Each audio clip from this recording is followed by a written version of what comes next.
I've got to admit, initially when A Quiet Place 2 was announced, I was worried that director John Krasinski and company would fall into the same trap that so many other horror franchises find themselves falling into when headed into sequel territory.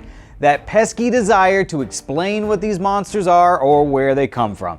Mystery is the true essence of horror, and horror monsters become less and less scary the more we know about them.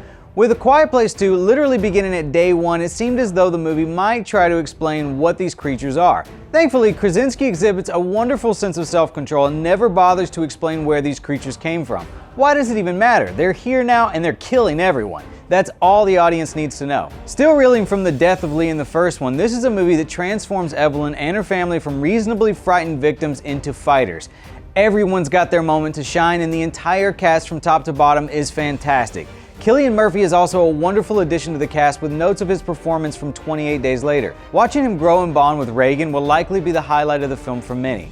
The real star here for me, though, is Krasinski's direction. His growth as a filmmaker from the first one to this one is abundant. His ability to go back and forth between scenes and maintain tension throughout is no easy feat, yet he pulls it off and proves that he might be one of the best actor-turned-directors we've seen in some time.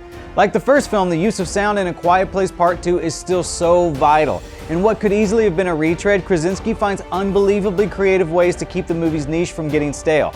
It never feels formulaic, and while the movie expands upon the world in a way that's reminiscent of The Walking Dead, it never dives too far down that rabbit hole. My biggest gripe with A Quiet Place 2 is similar to the same issue I had with the first one. Simple little leaps in logic that would temporarily pull me out of the story. For example, as soon as the alien creatures arrive on Earth and begin assaulting the small town, Lee and the other townsfolk who aren't slaughtered yet seem to almost immediately figure out these creatures are blind and operate solely on sound. How do they figure that out so quickly in the midst of all this mayhem? Your guess is as good as mine, but it's a small issue in an otherwise ridiculously fun movie. Overall, A Quiet Place 2 is a tense knuckle clincher, and like the original, absolutely deserves to be seen in the best movie theater with the highest quality sound system you can find. Outside of a few little logical story hiccups, A Quiet Place 2 is a successful, more confidently directed successor to the original.